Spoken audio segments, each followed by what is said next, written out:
I am live. Greetings and welcome to Act One, a Canadian take on news events. And I'm your host, Gordy Canuck. Today is the 10th of September, 2025. Right now, just 10 after 6 p.m. in my Eastern time zone. And normally my videos are done later, much later in the evening. 9:30 p.m. Eastern would be early. Typically, it's 10:30, 10:45, even sometimes after 11. But as everyone knows, unless you're living under a rock, if you're on the internet, you know what has happened today. I'm not even sure exactly what time this happened, but at a campus event in Utah, in the state of Utah, on a college university campus, I forget the name of the school, Charlie Kirk was shot in the neck and the throat and has had multiple sources. He is now he has passed away. I saw, thanks to Danny, someone who comes on the station quite a lot, and alerted me to a video that he shared with me via Messenger. I saw a horrific, reasonably close up video, and it looks like he was hit as he was sitting facing the other direction. It looked like it hit him in the left side of his neck. Um, Jugular vein seems likely. I myself am not a hunter. Danny, who shared the video with me, is a hunter, and he said it was reminiscent to him of things he's seen when a deer is shot and gets hit in that area. The amount of blood I saw in that video was unbelievable. I cannot imagine in any way, no matter how quickly they got to Kirk. And I don't think anyone in the immediate aftermath ran to him. And even if they had and had managed to get compression on the wound, man, oh man. And uh, I heard about this today. I was working until 4 p.m. And as I was leaving work, a young lad with whom I work, he asked me, "Do you know who Charlie Kirk is?" I said, "Of course." And he said, "Well, he's been shot in the throat or in the neck." What? Do you have a video? Is this on? And he said, yeah. And he took his phone. Regulars will know I don't have a cell phone. I'm one of those old dinosaurs. I'm one of three in all of Canada. I exaggerate, but probably not by too much. And he showed me his phone and he showed me a video. The video he had was not overly horrific, but you could see it. And I think it was frozen at the moment where his body slumped and you didn't see the aftermath. The blood absolutely pouring out, gushing out. The jugular vein carries enormous quantities of blood. Uh, and I hadn't seen that. And I was wondering initially, would he live? Because that's all I knew at that time. So I came home, I immediately jumped on the computer. The first thing that hit me was I got a message on my messenger from some random individual through Facebook, um, who, I get friend requests all the time. And because I have a YouTube channel and I sometimes mention, you can friend me up on Facebook. I'm not very, shall we say, I'm not an exclusivist. If someone wants to friend me up, sure, whatever, unless I can see it's a blatant, if it's a woman just showing tons of cleavage and, that kind of thing, then I go decline. But if it appears like a genuine profile, I accept. And I had a message from some guy claiming to be from the Illuminati and asking me if I wanted to join. Talk about trolling. So I'm like, yeah, I just wrote LOL. And I messaged a mutual friend to find out, did you ever have any dealings with this guy? Who's this random moron asked me to join the Illuminati? And then have you heard what happened to Charlie Kirk? And I'm like, yeah, but and so I've just walked in the door. So I started to pour through things. And that's when the gravity of the situation really took hold. Oh my God, this is huge. He's likely dead. And now it's pretty much, I think, 100% confirmed that he did pass away from his wound. And likewise, there's a story out now that they apprehended the shooter pretty much immediately and took him away.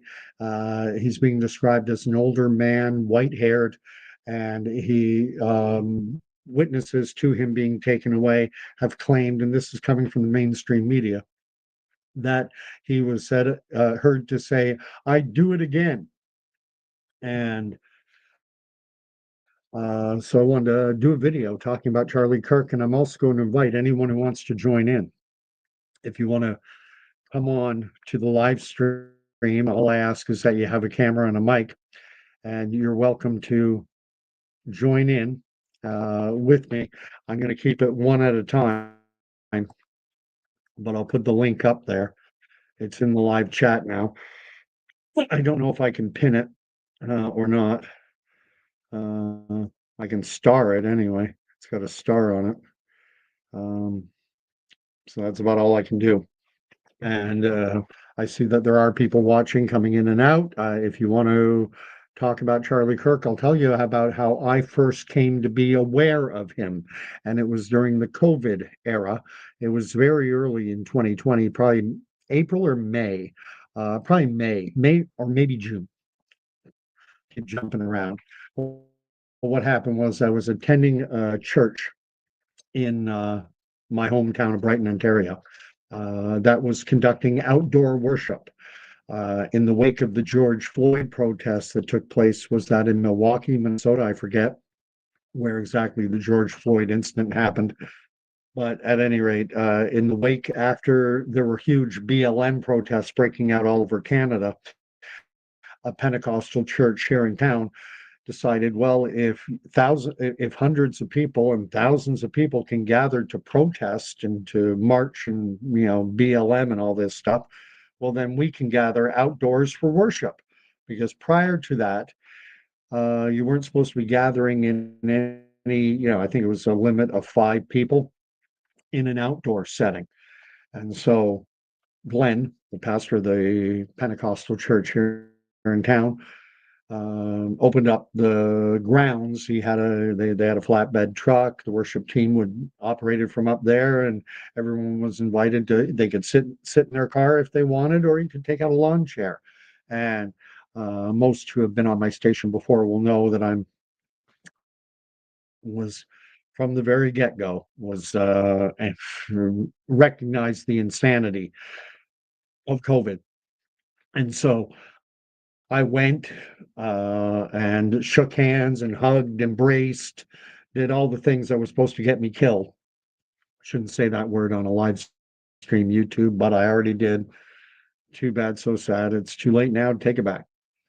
So at any rate, during a service, Glenn, the pastor, or the associate pastor, Dave, one of them, mentioned that there was a church in California called Godspeak Calvary Chapel. I'm pretty sure that's the name of the church, in a place called Thousand Oaks, California, that their pastor, Rob McCoy, was openly defying the draconian rules that were being imposed in the state of California. And California was pretty much as bad as anywhere in Canada.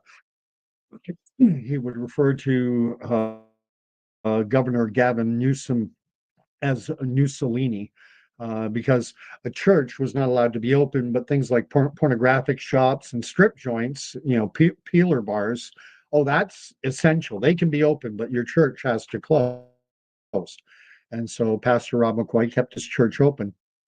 And one of his congregants, one of the members of the congregation at that time, was Charlie Kirk. And I had never, prior to this, I'd never heard of him. And he joined the pastor. He joined Pastor Rob McCoy up at the pulpit a couple times. He spoke briefly here and there. He made mention of his organization, Turning Point USA. This is the first I'd ever heard of it. saw him, very young guy, very passionate, very articulate, professing Christian.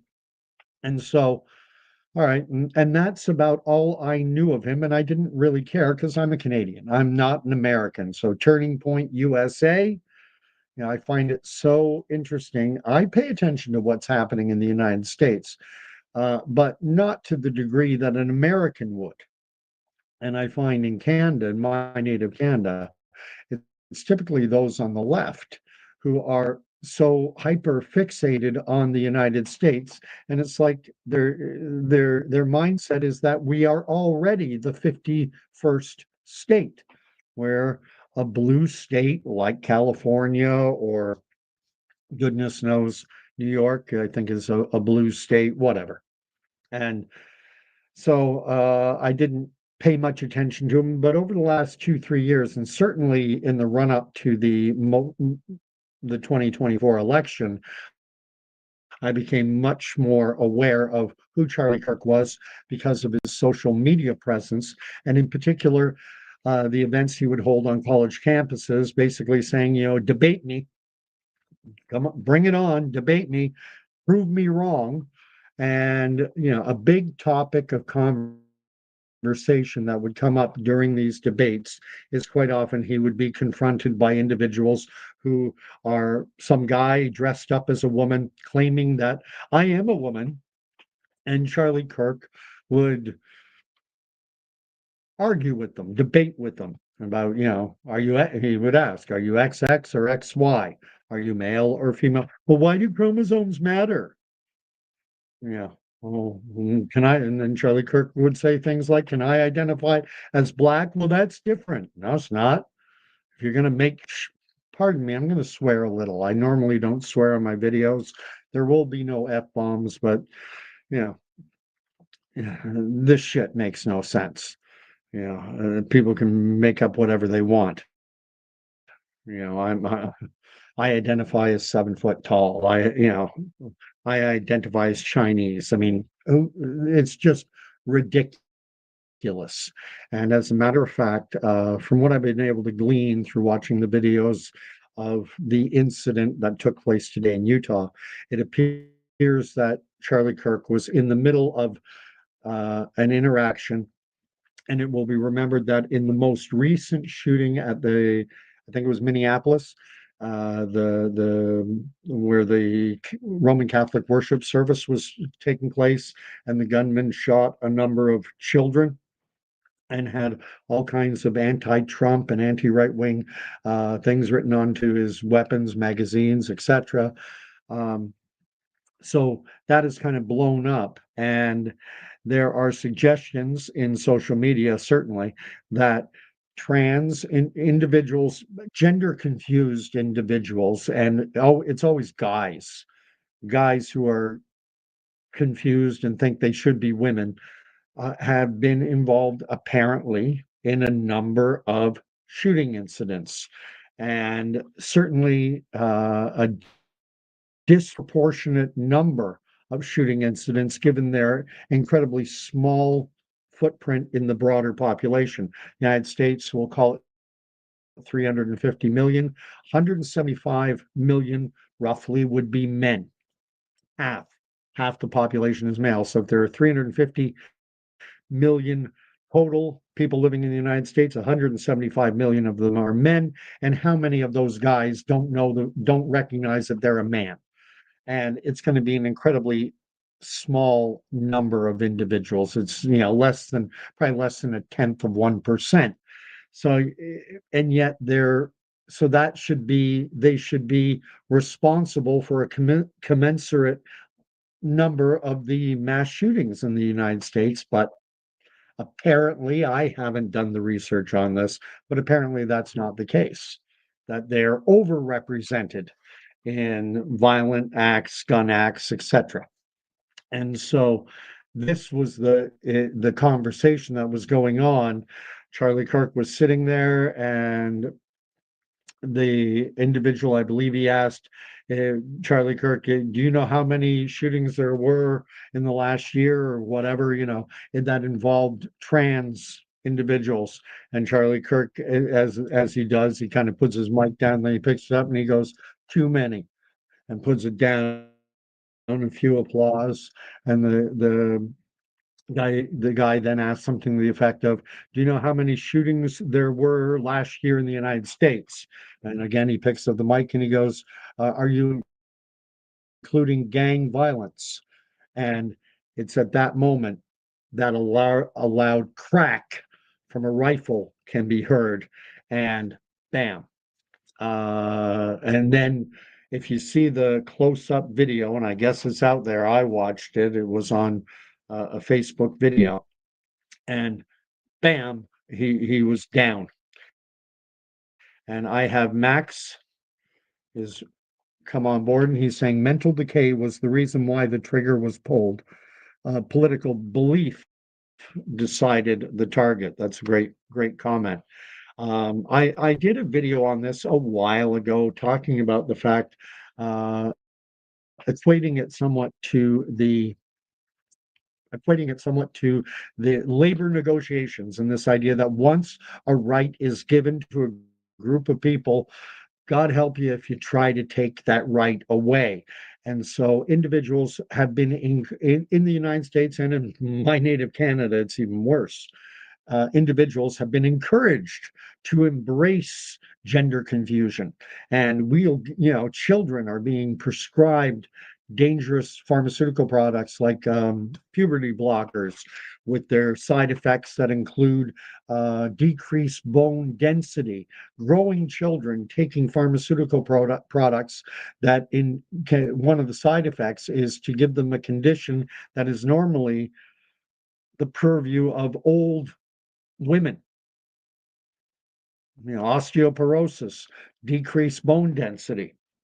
And this, and then that is to say nothing of mutilating surgeries on healthy organs and tissues. It is disgusting. And I have Dark Setsuna is here and is writing that this is so sad. It is incredibly sad. I'm 59 now. So my perspective is going to be different than others. I've now 1968, so I'm 2 years old, 2 years old. And yes, I am a Canadian, born Ontario, Canada, Port Colborne, the name of that's where the hospital was, where I was born. We lived in the Niagara Falls region of Ontario. But when I was 6 months old, my dad's employer, he was transferred down to New York City. So we relocated to New York City, and we lived in Staten Island, which is one of the five boroughs of New York City. In Toronto, you have the six, Etobicoke, North York, East York, etc. Well, in New York, they have the five boroughs, and the five boroughs are Staten Island, Manhattan, Bronx, Queens, Brooklyn. I'm not sure I'm getting them all, but at any rate, we were living there when Martin Luther King was shot. And this strikes me to have, and I know this is going to cause some liberal woke left heads to explode, but this is similar in scope to when Martin Luther King was shot. Now, I was 2 years old. Do I remember it? Of course not. But our next door neighbor, where we lived at the time, and we lived there from the time I was 6 months old, was about 3.5. And we stayed friends with them for years. We would find our way to New Jersey across the river, uh, bedroom community of New York City. And we stayed very good friends with our next door neighbors. And Mickey was a cop. He was a cop in Manhattan. And so it became part of family lore. It became part of family discussion. I grew up hearing about it. Mickey was amazed at the fact that the mayor of New York City, his name was John Lindsay, on the night of the shooting when Martin Luther King was shot, the mayor found out, and then he went for a walk in Harlem. He just had his car, his limo, whatever. He got a driver in a car and he said, "Take me to Harlem." And he went to Harlem, which is the predominantly black area of New York City. And he just started going out walking the street with a couple of his advisors. and word spread like wildfire that the mayor, even without social media, word was passed around, and people came out in droves to join John Lindsay walking in the street. And it should be noted that in New York City, there was basically no violence at all. However, there was in LA, the Watts riots. There was riots in Chicago, riots in Detroit. People were very angry, and there were riots, and violence broke out rampantly in large urban centers in predominantly black areas. Not in New York City, though. And a lot of that credit, I believe, has to go to John Lindsay, who was at the time the mayor of Toronto, mayor of New York City. John, who's a regular, haven't seen you for a bit, but he said, did they catch the killer? That is the reporting. The reporting is that they apprehended an older gentleman with white hair immediately. And there are eyewitness accounts being reported on right now as we speak that are saying that I use this term, gentleman, no gentleman, but this man was heard to say, I do it again, I do it again. And so obviously proud of what he did. And uh, John is further writing, it seems the killer ran. Perhaps he tried to run, but from what I'm reading, from what I'm hearing and reading, they apprehended him pretty much immediately. Maybe he tried to get away, but he did not succeed. Um, I have Max FJF. I'll just call you Max. Charlie was the main spokesperson. As far as I know, it's his creation, Turning Point USA. Not only was he the main spokesperson, but he also created it. And Max is asking who will replace him once the organization gets back on track. I can't name a single person who could do open mic discussion as well as Charlie. Well, why did this happen? Is this just a random act like we are seeing? I almost,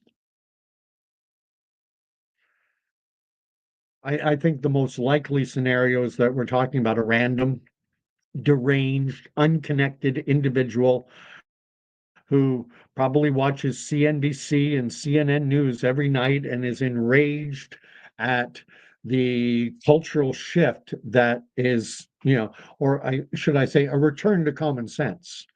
Doesn't like a return to common sense and those who advocate for it. We have boys and we have girls, that was a big one with Charlie Kirk. Was the whole that would be where he would get a lot of his uh, social media presence was all on the transgender stuff, which to me it's just gender confusion. Max is saying to John, as of right now, there has been no killer found or even identified. That's not what I was seeing. I was watching just before going live. I was watching a mainstream media. It was one of the three major networks, ABC, NBC, CBS, in the US, and they were reporting that an individual had been apprehended at the scene, older man. Although the reporter, you knew it was mainstream. If you weren't paying attention, you knew it was when they said, we don't know how he identified, we're referring to him as a him, but we don't know he himself or, what his pronouns are. I'm like, you've got to be kidding me. The As Adams app, the difference between 99% of the time, the difference between a man and a woman. Can we stop this silly game? And this is the stuff that Charlie Kirk would talk about. And my fear is the intimidation factor. Are people going to be, was the guy who did this one, assuming he was acting alone? And I think that's a reasonable assumption to make. It's my guess he wants to intimidate anyone such as myself or anyone like-minded with myself, and to silence us so that they can dominate the public sphere, the ecclesia, as I like to reference often. I'm like Charlie Kirk. I too am a professing Christian. Nancy from Montreal has joined in. She says, "Have you watched the tweet I sent you before you went live? Some people filmed someone on the roof of the university right before the shots. The older man is a patsy." And no, I did not, Nancy. I'm going to watch it now. That's when I saw that. Okay, it showed Clown World, and so I didn't click on to it. New footage appears to show a person on the roof of the Losey Center at UVU. I think it's the University Valley of Utah or something like that. Just moments before Charlie Kirk was shot. And I'm looking at a video, and there appears to be the outline of someone laying in the prone position. If you've never shot a gun before, prone is when you're lying down on the ground. It's if you're taking an aim. I hate talking like this. I used to be in the army, so I'd have to go to the gun range, and they would test you on prone position, seated position, kneeling position, standing position.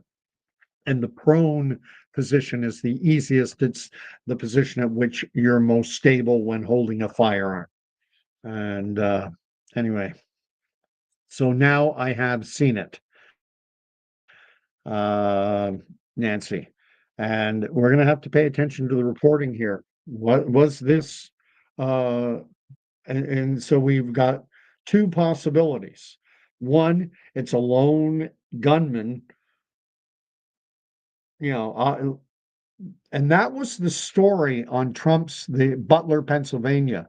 And I can't even remember the name of the kid who was taken out.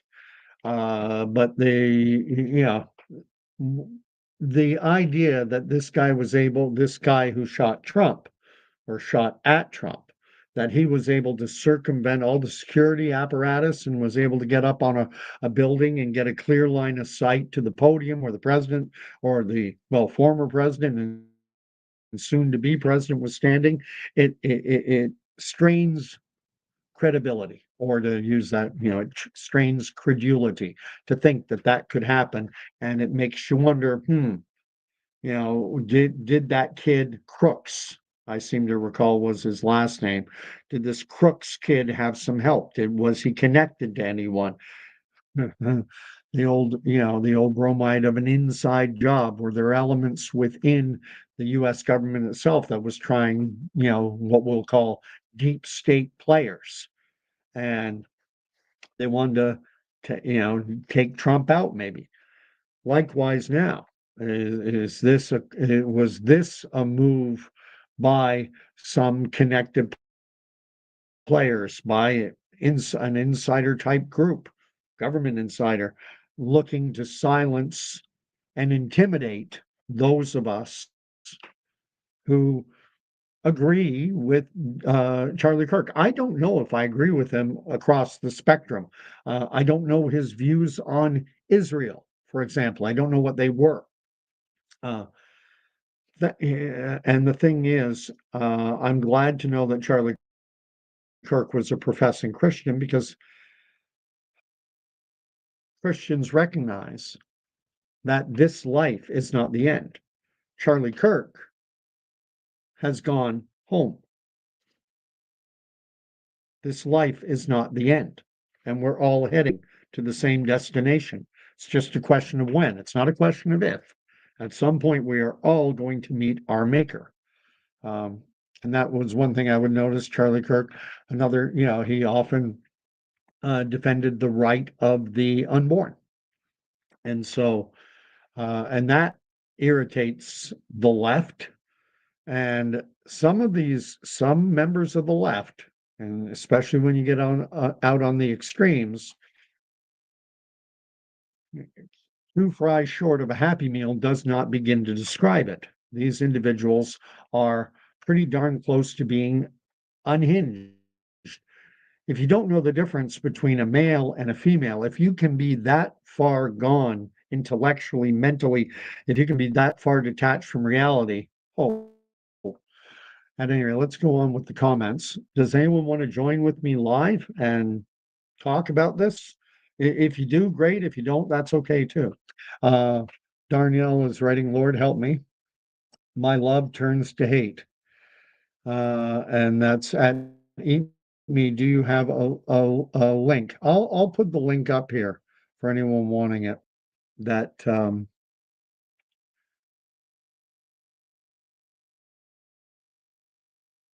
this is what Nancy had shared with me. Nancy, aka Eat Me. So there's the link. That's a Twitter. The reason I didn't click on it right away was, and I don't see it. Oh, there it is. Uh, oh, I didn't mean to do that. I was trying to share this. X.com Clown World. Did it go up? Yes, it came up. Okay. Let's get rid of that. Sorry about this. Let's get rid of this one too.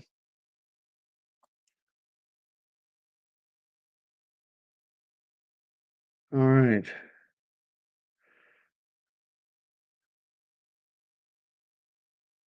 And John is saying that it has become a religion. This whole woke ideology has become a religion of do as you feel, do what you see as being right in your own eyes. Subjective feelings supersede objective reality. If you see the sky as being 15 different shades of pink, well, then you can maybe have me charged with a crime if I dare to assert that no, it's blue. Well, you're a hater and you're offending me, and you're intolerant. Oh, this world has gone crazy. Uh, John's talking about men and women, and then Amy was writing that it was an execution. Who gave the order is the question, and that's a I'm able to. I was talking about the fact that, I'll make some heads explode over the fact that I view this as being very much akin to when Martin Luther King was taken out. And I have serious doubts as to the official version that it was James Earl Ray acting alone, that he did it. It's always a lone gunman. They're never part of a conspiracy. And James Earl Ray killed Martin Luther King. Sirhan, lone crazed gunman, killed RFK Senior. Bobby Kennedy, who was running and was going to romp and become the 1968 Democratic candidate for president of the United States. And of course, 1962, I think it was, before I was born, when John F. Kennedy, JFK, was assassinated in Dealey Square down in Dallas, Texas. And when Martin Luther King was shot, he was upsetting the apple cart. And I actually think Charlie Kirk has some affinity or some kinship with Martin Luther King, because Martin Luther King longed for the day when individuals would be judged by the content of their character and not by the color of their skin. Now, the way the world, and especially on university campuses, college campuses, the way the world has shifted is now melanin content in your skin is of primary importance. The whole, DEI, it takes humanity and it sorts us into categories based on race. And that was not the message that Martin Luther King preached. He said, he longed for the day, he envisioned a day, I have been to the mountain, when men will be judged by the content, when individuals will be judged by the content of their character, not by the color of their skin. And then when you have these DEI programs, and when you have an ideology like Black Lives Matter and critical race theory, well, a colorblind world where we judge people on the quality of the character of their being, they're in trouble.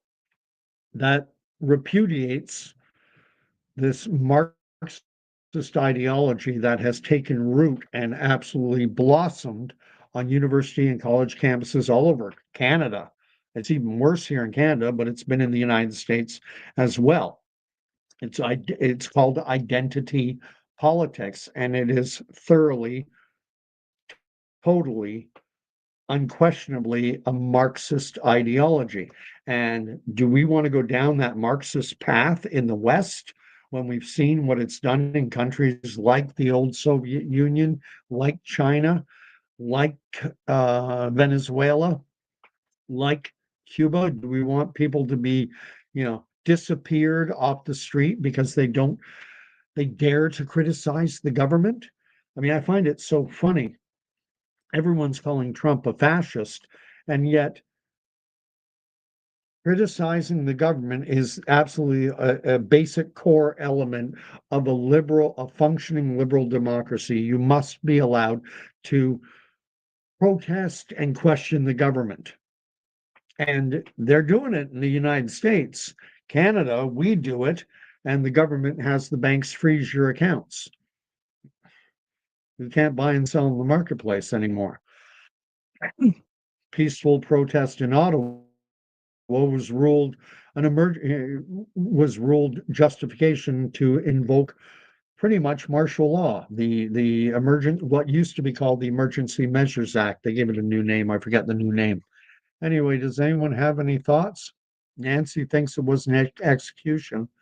I think there is merit to her way of thinking, that this very well could have been planned. And what I would caution against, and this is only just occurring to me now as I say it, coming to me on the spur of the moment,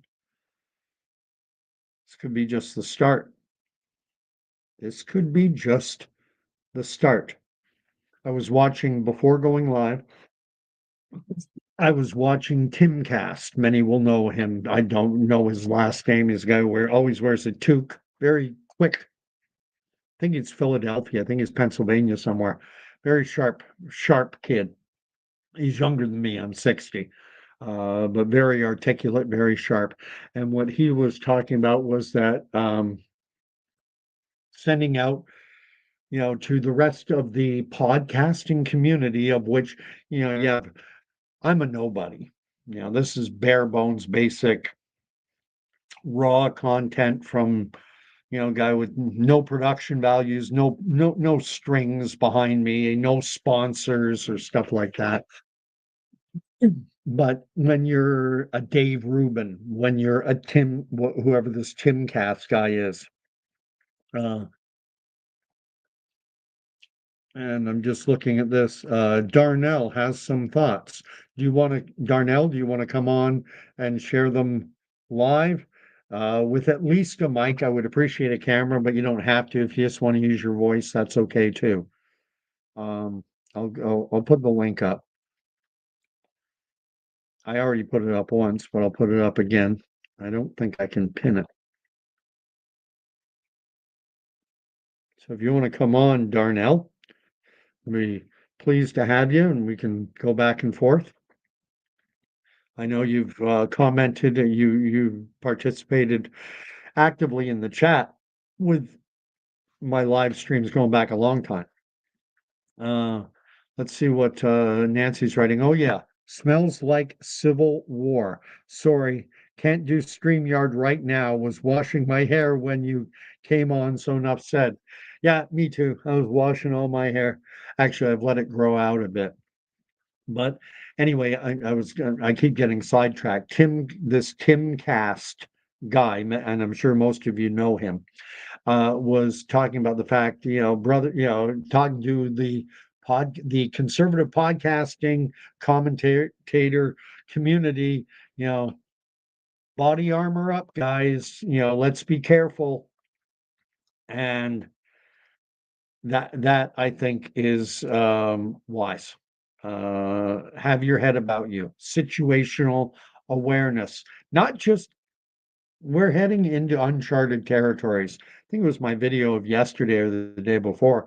I was talking, I've had this prediction going for 2+ years, or at least coming up on 2 years, that things are, it's like Matthew 24, the birth pain, all these are but the birth pain, all these are but the birth pangs, but the end is not yet.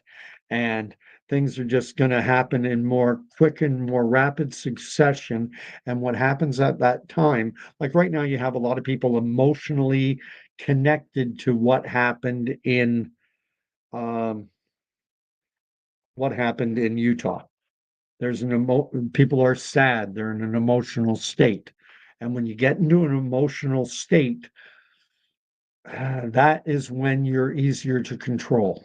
That's when you're easier to manipulate, because when you get into an emotional state, I talk about this all the time, your higher thought processes are in the front portion of your brain, in the frontal lobes.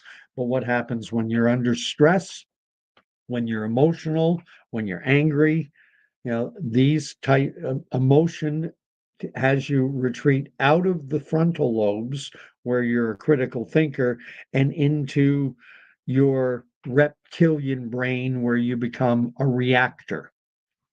And Darnell is saying that he doesn't have the proper permissions enabled in order to do. Uh, and yes, my email is available. You can get a cut and paste it when you go to my description on YouTube. It says, contact the creator or something like that with my email address. And the email address is Canadian Soapbox, all one word. So Canadian, like a Canadian take on news events, Canadian Soap, SOAP, box, BOX, all one word, Canadian Soapbox at gmail.com. And you and anyone else who wants to reach out to me, has something to say or something, thoughts you might have, be warned. I may share them.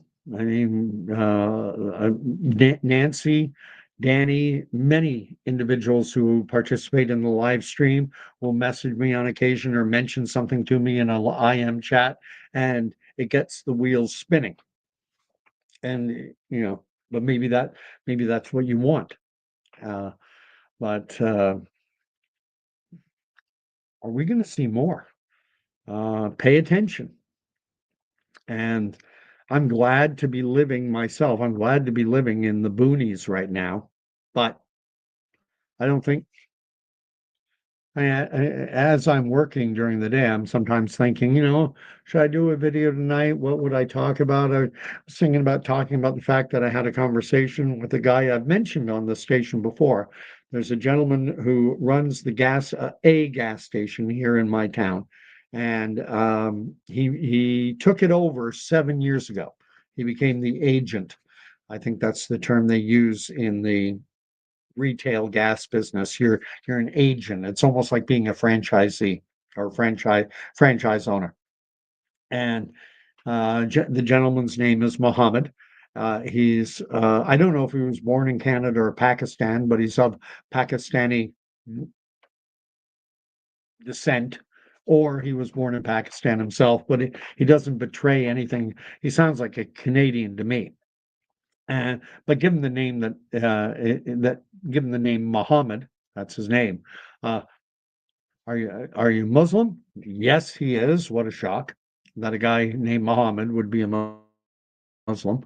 And this is we're going back 7 years now. And when I went into his gas station just I think yesterday. Yeah, it was yesterday. I went into his gas station yesterday, and I hadn't seen him for a while because often he has employees working. And he said, "Gordon, my friend, how are you?" And I said, "Geez, I haven't seen you." I said, "Well, you don't work that much." And he goes, "No, I only take a shift here and there." And I said, "Oh." It's all good. And he goes, I always remember you whenever I go to the house of the commandments. 7 years ago, that's when I met him. And 7 years ago, when I found out he was a Muslim, I mentioned that there was a mosque in the neighboring town of Trenton, Quinty West. I said, I said, where do you go to do you go to mosque? He said, oh yeah, every Friday.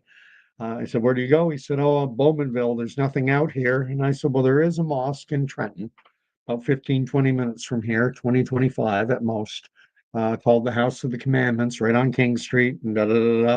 And he was like, oh, and he was so grateful for me sharing that with him. Well, I don't see him that often. And it's probably been a year or so since I saw him last. And so I asked him, I said, now in Islam, Jesus is recognized as a prophet. Am I right? And he goes, oh, yes, blessed be his name. Jesus is a prophet. And I said, okay. I said, I'm curious as to something. And I framed it very non-confrontationally. I was, wanted to hear what he had to say. And I said, the thing I find interesting is that if you declare that Jesus is a prophet, how do you reconcile the crucifixion and resurrection? Because Jesus prophesied that that would happen. He said in numerous occasions, you know, when people said, show us a sign. And that was one of them. And he said, a wicked and evil generation seeks a sign, but no sign shall be given to it except the sign of Jonah. For just as Jonah was in the belly of the whale for 3 days, so too the Son of Man shall be given up, crucified. He will die. He will be buried. And on the third day, he will rise again. Jesus prophesizing his forthcoming death and his resurrection. And yet Muslims deny the resurrection. And I don't think he had an answer for me. He went into a long diatribe about how much Muslims love Jesus and how they have additional teachings, either in the Quran or in the Hadith, one of their religious books, talking about extra biblical stories that started circulating in the third and fourth centuries. People started to add stories to the gospel.